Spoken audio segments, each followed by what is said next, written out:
അസ്സലാമു അലൈക്കും വറഹ്മത്തുള്ളാഹി തആല വബറകാതുഹു.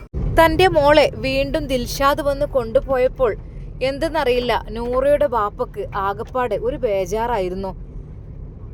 ഭാര്യയോട് പറഞ്ഞു, എന്തിനാ ഇപ്പൊ പറഞ്ഞേച്ചത് ഓളെ? അതെ, പിന്നെ ഓളെ ഭർത്താവ് വിളിക്കാൻ വന്നാൽ പിന്നെ നമ്മളിവിടെ പിടിച്ചു വെക്കണം എന്നാണോ നിങ്ങളീ പറയണത്? അല്ല, എനിക്ക് എന്തോ ഒരു ഇടങ്ങാറ് തോന്നുന്നു എൻ്റെ മനസ്സിക്ക്. എൻ്റെ മനസ്സിനുള്ളിൽ എന്തൊക്കെയോ ഒരു ബേജാറ് വരികയാണ്. എൻ്റെ ഇക്ക, നിങ്ങൾ ഇങ്ങനല്ലായിരുന്നല്ലോ അന്നൊക്കെ? പൊയ്ക്കോട്ടെ, ഭർത്താവിൻ്റെ വീട്ടിൽ ആണ് നിൽക്കേണ്ടത്, അങ്ങനെയൊക്കെയാണല്ലോ പറഞ്ഞിരുന്നത്. ഇപ്പം എന്ത് നിങ്ങളെ മനസ്സ് മാറിയോ? എന്താണെന്നറിയില്ല, എൻ്റെ കുട്ടീനെ ആലോചിച്ചിട്ട് എനിക്ക് ആകെപ്പാടൊരു വിഷമം. ഞാൻ വിചാരിച്ചു അവള് ഇവിടെ നിൽക്കുന്നത് നിങ്ങൾക്ക് ഇഷ്ടമല്ല എന്ന് വിചാരിച്ചിട്ടാണ് വേഗം പറഞ്ഞേച്ചത്. നിങ്ങളെപ്പോഴും പറയില്ലേ, അത് കല്യാണം കഴിച്ചാൽ പിന്നെ ഭർത്താവിൻ്റെ വീട്ടിലാണ് നിൽക്കേണ്ടത് എന്നിട്ട് എപ്പോഴും ഇങ്ങനെ പറയാറുണ്ടല്ലോ. അതുകൊണ്ടാണ് ഞാൻ അവളെ വേഗം പറഞ്ഞേച്ചത്. എൻ്റെ കുട്ടി അവിടെങ്കിലും നല്ല മട്ടത്തിൽ നിന്നോട്ട് വിചാരിച്ചിട്ട്. കാരണം അവിടുത്തെ ഉമ്മ എന്ന് വെച്ചാൽ നല്ല സ്നേഹനിധിയായ ഒരു ഉമ്മയാണ്. പിന്നെ ദിൽഷാദിന്റെ സ്വഭാവത്തിൽ ഇപ്പൊ കുഴപ്പമൊന്നും കാണുന്നില്ല. ഓ നല്ല മട്ടത്തിൽ തന്നെ കൊണ്ടേക്കണേ. ആയിക്കോട്ടെ, പെൺകുട്ടികളല്ലേ, നല്ല രീതിയിൽ ജീവിച്ചു പോയിക്കോട്ടെ. നമ്മളിവിടെ കുറെ പിടിച്ചു വെച്ചിട്ടും കാര്യമില്ലല്ലോ. അന്നത്തെ ഒരു ബുദ്ധിമോശം കണ്ട് അങ്ങനെ ചെയ്തു എന്ന് വിചാരിച്ചിട്ട് ഇനിയിപ്പോ അങ്ങനെ കാലാകാലം ഇവിടെ നിർത്തണ്ടല്ലോ. എന്നാൽ അതിനൊന്നും നൂറയുടെ പിതാവ് മറുപടി പറഞ്ഞില്ല. അദ്ദേഹത്തിന് എന്തെന്നില്ലാത്ത മനസ്സിന് ഒരു വല്ലാത്ത വിഷമം ഉണ്ടായിരുന്നു. അത് ഭാര്യ ശരിക്കും തിരിച്ചറിയുന്നു. നിങ്ങൾ ഇങ്ങനെ അല്ലായിരുന്നല്ലോ, നല്ല ഉഷാറായിരുന്നല്ലോ നിങ്ങൾക്ക്. ഇതിപ്പോ എന്തേ ഓള് പോയിന്ന് പറഞ്ഞപ്പോ എനിക്ക് എന്തൊക്കെയോ എൻ്റെ മനസ്സിലൊരു കുറ്റബോധം തോന്നുകയാണ്. എന്തെങ്ങളീ പറയണത്? എന്ത് കുറ്റബോധം? ഇനി ഓരോന്ന് ടെൻഷൻ ആകണ്ട. ഓളൊക്കെ അവിടെ നല്ല റാഹത്തോടു കൂടി ജീവിക്കുകയാണിപ്പോൾ, കുഴപ്പമൊന്നുമില്ല. ഞാൻ ഓളെ വിളിച്ചിരുന്നു. എന്നാൽ ഈ സമയം ദിൽഷാദിൻ്റെ വീട്ടിൽ രാവിലെ പെയ്യുന്ന ചെറിയ ചാറ്റൽ മഴയുടെ സുഖമുള്ള അന്തരീക്ഷം.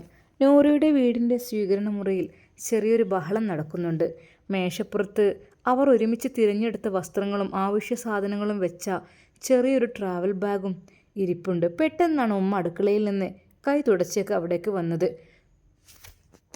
ഉമ്മയുടെ മുഖത്ത് എന്തെന്നില്ലാത്തൊരു ആശങ്കയുണ്ടായിരുന്നു. ഉമ്മ നേരെ ചെന്നത് ദിൽഷാദിൻ്റെ അടുത്തേക്കാണ്. അവൻ്റെ തോളിൽ സ്നേഹത്തോടെ തട്ടിക്കൊണ്ട് ഉമ്മ പറഞ്ഞു, എടാ ദിൽഷാദേ, പിന്നെ നീ പോകുന്നതിനൊന്നും കുഴപ്പമില്ല, ടൂറോ എന്ത് വെച്ചാൽ പോയിക്കോ, കുഴപ്പമില്ല. പക്ഷേ നൂറിനെ നീ നല്ലോണം നോക്കണം കേട്ടോ. അവളൊരിക്കലും നീ ഇടങ്ങാറാക്കരുത്. ആ കുട്ടി പാവാണ്, അവളെ മനസ്സിൽ ഒരു വിഷമം ഉണ്ടാക്കരുത്. ഉമ്മയുടെ വാക്കുകൾ കേട്ട് ദിൽഷാദ് ഒന്ന് പുഞ്ചിരിച്ചു. അവൻ ഉമ്മയുടെ കൈകൾ തൻ്റെ കൈകളിലേക്ക് എടുത്തു പിടിച്ചുകൊണ്ട് പറഞ്ഞു, എന്താ ഉമ്മ ഇത്? ഞാൻ അവളെ ഇടങ്ങാറൊക്കെ? ഉമ്മക്ക് എന്നെ വിശ്വാസമില്ലേ? അവളെ എൻ്റെ ജീവനേക്കാളും വിലമതിച്ചല്ലേ ഞാൻ കാണുന്നത്. ഉമ്മ പേടിക്കണ്ട, അവളെ ഞാൻ എൻ്റെ കണ്ണിൻ്റെ കൃഷ്ണമണി പോലെ നോക്കിക്കോളാം. ദിൽഷാദിൻ്റെ ആ വാക്കുകളിൽ എന്തോ ഒരു ഉറപ്പുണ്ടായിരുന്നു. അത് കേട്ട് ഉമ്മയുടെ മുഖം ഒന്നുകൂടെ തെളിഞ്ഞു.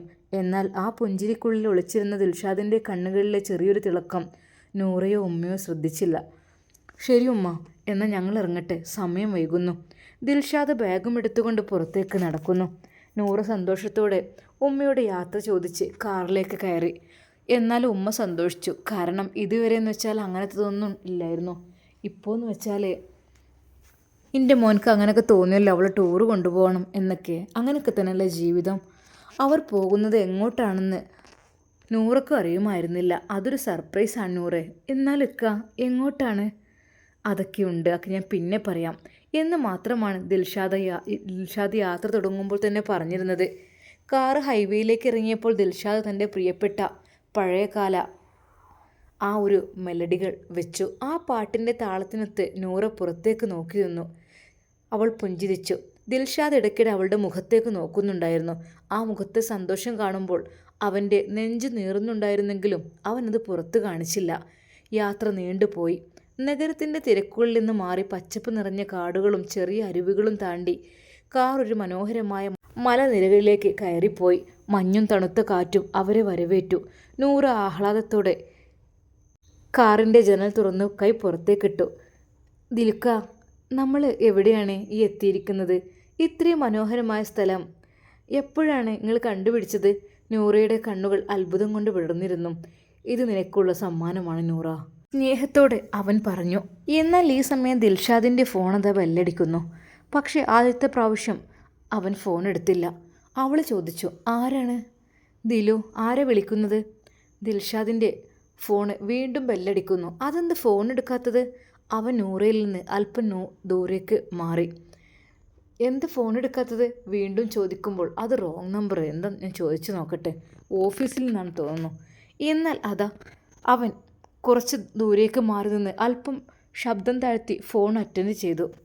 ഹലോ എന്നവൻ പറഞ്ഞപ്പോൾ അവൻ്റെ ശബ്ദത്തിൽ വലിയൊരു ഭാരമുണ്ടായിരുന്നു. ദിൽഷാദിൻ്റെ ആ ഭാവമാറ്റം നൂറയെ വീണ്ടും അസ്വസ്ഥതയാക്കി. അവൾ ദൂരേക്ക് മാറി നിൽക്കുന്ന ദിൽഷാദിനെ തന്നെ നോക്കി നിന്നു. ദിൽഷാദ് ആ ഫോൺ സംഭാഷണത്തിൽ അത്രയും ഗൗരവത്തിലാണ് എന്ന് മനസ്സിലായി. അവൻ ഇടയ്ക്കിടെ തിരിഞ്ഞു നോക്കുന്നുണ്ടായിരുന്നു. ഫോണിൻ്റെ മറുതലക്കിൽ നിന്ന് ആ ശബ്ദം കേട്ടതും ദിൽഷാദിൻ്റെ മുഖം വല്ലാതെയാകുന്നതും ഒക്കെ അവൾ ശ്രദ്ധിച്ചു. ദിൽഷാദ് ഫോണ് പോക്കറ്റിലേക്ക് വെച്ച് നൂറയുടെ അടുത്തേക്ക് നടന്നു. അവൻ്റെ ഹൃദയം വല്ലാതെ മിടിക്കുന്നുണ്ടായിരുന്നു. എന്നാൽ അതാ അവനെ വിളിച്ചത് മറ്റാരുമല്ലായിരുന്നു, ഷെറീന എന്നു പേരുള്ള ഒരു പെണ്ണായിരുന്നു. നൂറയോടുള്ള ദാമ്പത്യത്തിനിടയിലും അവൻ ഉള്ളിൽ കൊണ്ടു നടക്കുന്ന ആ പെൺകുട്ടി ഷെറീന നേരത്തെ തീരുമാനിച്ചതുപോലെ ഈ ടൂർ സ്ഥലത്തെത്തിയിരുന്നു. താൻ നിൻ്റെ കൂടെ യാത്ര വരാം, നിൻ്റെ കൂടെ സമയം ചെലവഴിക്കാം എന്ന് പറഞ്ഞ് ഷെറീൻ അവനെ നിർബന്ധിക്കുകയായിരുന്നു. പക്ഷേ നൂറുമായി ഇത്രയും ദൂരമുള്ള യാത്രയിൽ ഷെറിനെ കൂടെ കൂട്ടുന്നത് വലിയ അപകടമുണ്ടാകുമെന്ന് ദിൽഷാദിന് നന്നായി അറിയാമായിരുന്നു. നൂറ അവൻ്റെ അടുത്തേക്ക് വരുന്നത് കണ്ടപ്പോൾ ദിൽഷാദ് അല്പമൊന്ന് പതറി. നൂറ ചോദിച്ചു, ആരായിരുന്നു ദിൽഷാദ്? ഇത്ര ഗൗരവത്തിൽ സംസാരിക്കാൻ ആരോടാണ് സംസാരിച്ചിരുന്നത്? ദിൽഷാദ് പതർച്ച മറച്ചു വെച്ചുകൊണ്ട് ഒരു കള്ളച്ചിരി ചിരിച്ചു. ഒന്നുമില്ല നൂറെ, അതൊരു ഫ്രണ്ടാണ്. ടൂറിൻ്റെ പ്ലാൻ ചോദിച്ചതാ. ഞാൻ പറഞ്ഞല്ലോ സർപ്രൈസ് ആണെന്ന്, അതുകൊണ്ടാണ്. അവൻ കുറച്ച് നിർബന്ധം പിടിച്ചതാ, നീ അതൊന്നും കാര്യമാക്കേണ്ട. നൂറ് അവൻ്റെ മുഖത്തേക്ക് സൂക്ഷിച്ചു നോക്കി. അവളുടെ കണ്ണുകളിൽ സംശയത്തിൻ്റെ ഒരു കനൽ ഇപ്പോഴും ബാക്കിയുണ്ടായിരുന്നു. ദിൽഷാദ്, നിൻ്റെ പെരുമാറ്റത്തിൽ എന്തൊരു വ്യത്യാസമുണ്ടല്ലോ, എന്തോ എന്നോട് നിന്ന് മറച്ചു വെക്കുന്നുണ്ടല്ലോ, സത്യം പറ, ഇത് ഏത് സുഹൃത്താണ്? ദിൽഷാദ് വേഗത്തിൽ വിഷയം മാറ്റി. നൂറ, നമ്മൾ എത്തിയത് ഈ മനോഹരമായ സ്ഥലത്താണ്, നീ അതൊന്ന് നോക്കൂ, വാ നമുക്ക് അങ്ങോട്ട് പോകാം. എന്നാൽ ദിൽഷാദിൻ്റെ ഉള്ളിലൊരു പേടി പുകയുന്നുണ്ടായിരുന്നു. ഷെറിൻ പറഞ്ഞതുപോലെ അവളുടെ സുഹൃത്തുക്കൾക്കൊപ്പം ഇതിനകം തന്നെ ഈ ഹിൽ സ്റ്റേഷനിൽ എത്തിയിട്ടുണ്ടാവും. ഒരു പക്ഷേ ഏതെങ്കിലും നിമിഷം ഷെറിനെ നൂറ കണ്ടുമുട്ടിയാൽ. ആലോചനകൾ ദിൽഷാദിനെ ഭ്രാന്ത് പിടിപ്പിച്ചു. നൂറയുടെ കൈകൾ മുറുകെ പിടിക്കുമ്പോഴും ദിൽഷാദിൻ്റെ കണ്ണ് ചുറ്റുമുള്ള ജനക്കൂട്ടത്തിലേക്ക് അലഞ്ഞു തിരിയുന്നുണ്ടായിരുന്നു. ഷെറിൻ എവിടെയെങ്കിലും അടുത്തുണ്ടോ എന്ന ഭയം അവനെ വല്ലാതെ അലട്ടി. ഒരു പക്ഷേ നേരെ നൂറയുടെ അടുത്തേക്ക് വന്ന് അവളോട് കൈ പിടിച്ച് സംസാരിച്ച് എന്തെങ്കിലും പറഞ്ഞാലോ? ശരിക്കും ദിൽഷാദ് ഭയക്കുന്നുണ്ടായിരുന്നു അത്. പെട്ടെന്ന് തന്നെ ദിൽഷാദ് പറഞ്ഞു, നൂറ, നമുക്ക് വേഗം അടുത്ത വ്യൂ പോയിന്റിലേക്ക് പോയാലോ? ഇവിടെ നല്ല തിരക്കാണ്. നൂറയുടെ മുഖത്ത് മന്ദഹാസമുണ്ടെങ്കിലും അവളും ദിൽഷാദും തമ്മിലുള്ള ആത്മബന്ധത്തിൻ്റെ വിള്ളലുകൾ വീണ് കൊണ്ടിരിക്കുന്നതായിട്ട് അവൾക്ക് തോന്നി. ദിൽഷാദ് എന്നെ എത്ര സ്നേഹത്തോടെയാണ്, ഞാൻ അങ്ങോട്ടും ഞങ്ങൾ എങ്ങനെയാണ് ജീവിക്കുന്നത്. എന്നാൽ അതിനിടയിലേക്ക് മൂന്നാമതൊരാൾ വരിക എന്ന് പറഞ്ഞത് നൂറക്കത് സഹിക്കാൻ കഴിയുന്നതിലും അപ്പുറമായിരുന്നു. ഈ യാത്ര വെറും വിനോദയാത്ര മാത്രമാണോ, അതോ താൻ അറിയാതെ എന്തെങ്കിലും ഇതിന് പിന്നിലുണ്ടോ?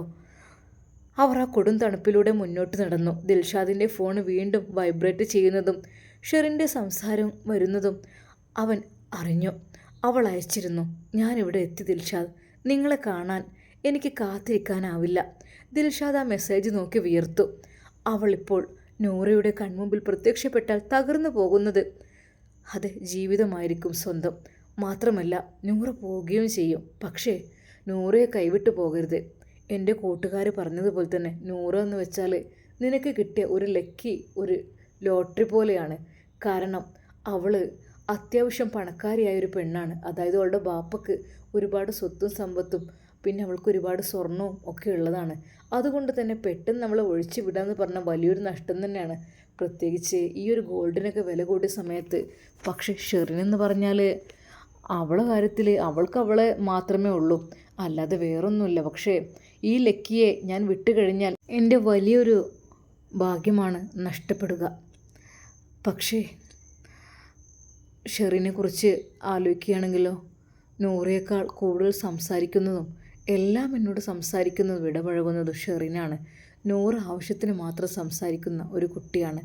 അത് അവൾ ജീവിതത്തിന് തുടക്കമാണ്. പക്ഷേ ഷെറിൻ എന്തൊക്കെയോ എന്നോട് സംസാരിക്കും. ശരിക്കും അതാ ദിൽഷാദ് അതെല്ലാം കൂടി ആലോചിച്ചിട്ട് അവൻ തല പുണ്ണാകുകയാണ് ചെയ്യുന്നത്. നൂറയെ കല്യാണം കഴിച്ച ആ ടൈമിന് തന്നെ എല്ലാവരും കളിയാക്കിയിരുന്നു, സുഖമില്ലാത്ത കുട്ടി, തലകറങ്ങിയ വീണ കുട്ടി എന്നൊക്കെ പറഞ്ഞിട്ട്. അന്ന് സത്യം പറഞ്ഞാൽ ആകപ്പാട് ഒരു വെറുത്ത രീതിയിലായിരുന്നു. പിന്നീട് അവളുമായുള്ള ബന്ധം തന്നെ ഉപേക്ഷിക്കണം എന്നൊക്കെയായി അതിനിടയിൽ പ്രശ്നങ്ങളും കാര്യങ്ങളൊക്കെ ആയി. അങ്ങനെ വീണ്ടും ഒരു പുതിയ ജീവിതത്തിലേക്ക് കടന്നു വന്നതാണ്. എന്നാൽ അതിനിടയിൽ അതാ ഷെറിൻ ദിൽഷാദിൻ്റെ ജീവിതത്തിലേക്ക് കടന്നു വരുന്നത്.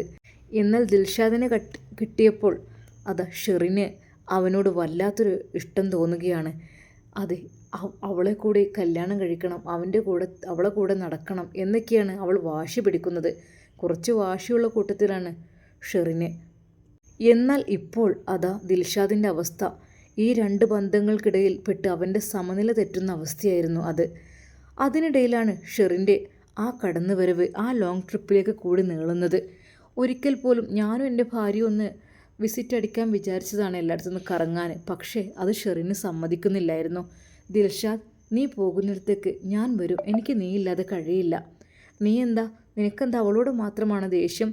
അവളില്ലാത്ത സമയത്ത് സ്നേഹം തന്നത് ഞാനല്ലേ, പിന്നെന്തിനാ അവളെ പെട്ടെന്ന് ജീവിതത്തിലേക്ക് കൊണ്ടുവന്നത് എന്നുള്ള ക്വസ്റ്റ്യൻസ് ആയിരുന്നു അവൾക്കുണ്ടായിരുന്നത്. ദിൽഷാദ് നൂറയുമായി ടൂർ പോകുന്ന വിവരം ഷെറിൻ അറിയുകയും അവൾ തൻ്റെ സുഹൃത്തുക്കളോടൊപ്പം അതേ സ്ഥലത്തേക്ക് എത്തുകയും ചെയ്യുകയായിരുന്നു. നൂറയുടെ ചുമലിലൂടെ കൈയിട്ട് നടക്കുമ്പോഴും ദിൽഷാദിൻ്റെ ഫോൺ നിരന്തരം വൈബ്രേറ്റ് ചെയ്തുകൊണ്ടിരുന്നു. ഷെറിൻ്റെ കോളുകളും മെസ്സേജുകളും അതിൻ്റെ ഷോൾഡറിൽ വീഴുന്ന വലിയൊരു ഭാരമായി അവന് മാറി.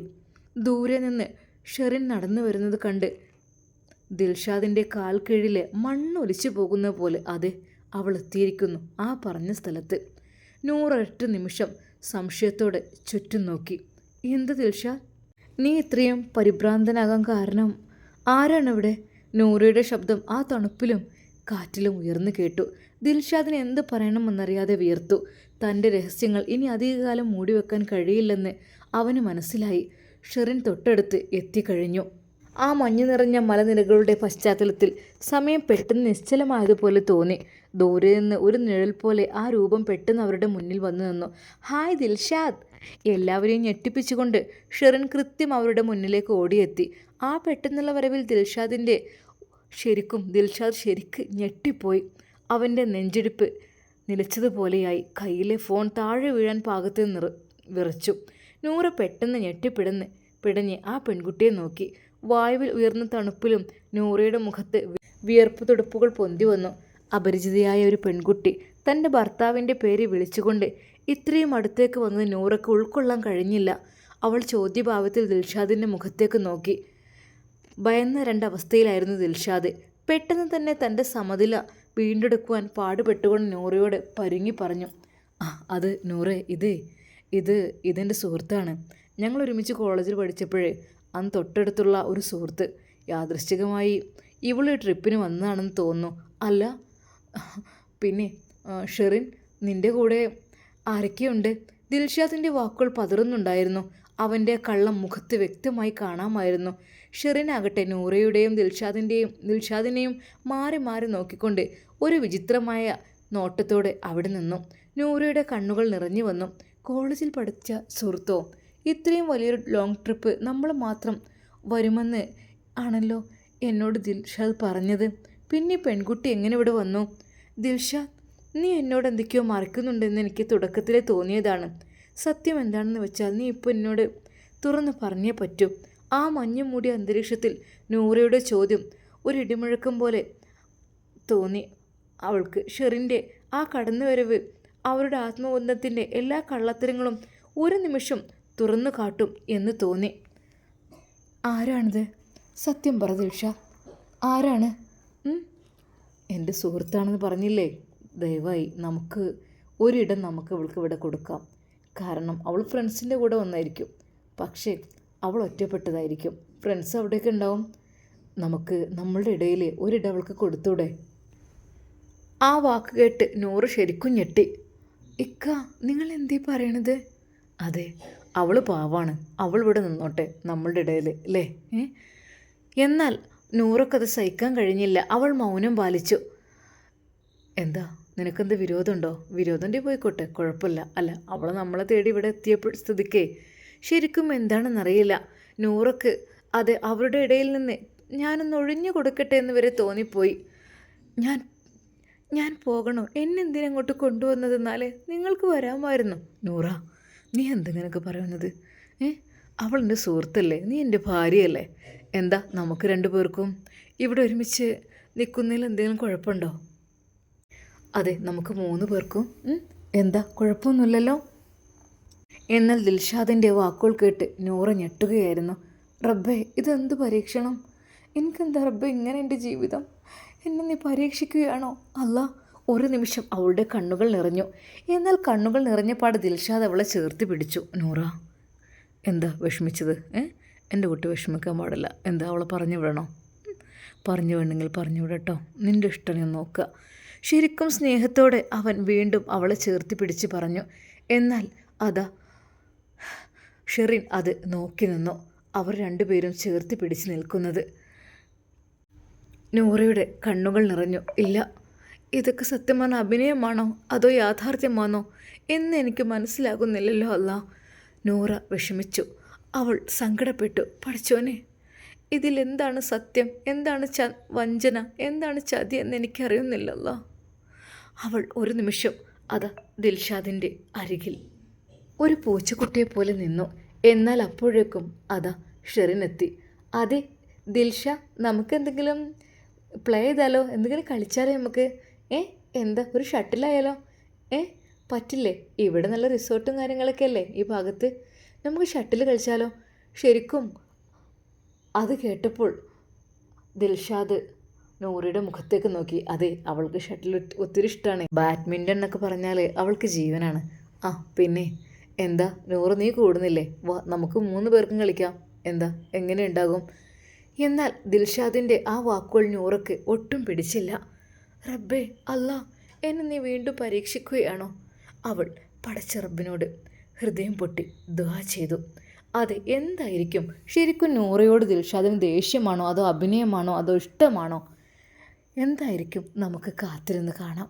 അതുവരേക്കും എല്ലാവർക്കും അസ്സലാമു അലൈക്കും വറഹ്മത്തുള്ളാഹി തആല വബറകാതുഹു.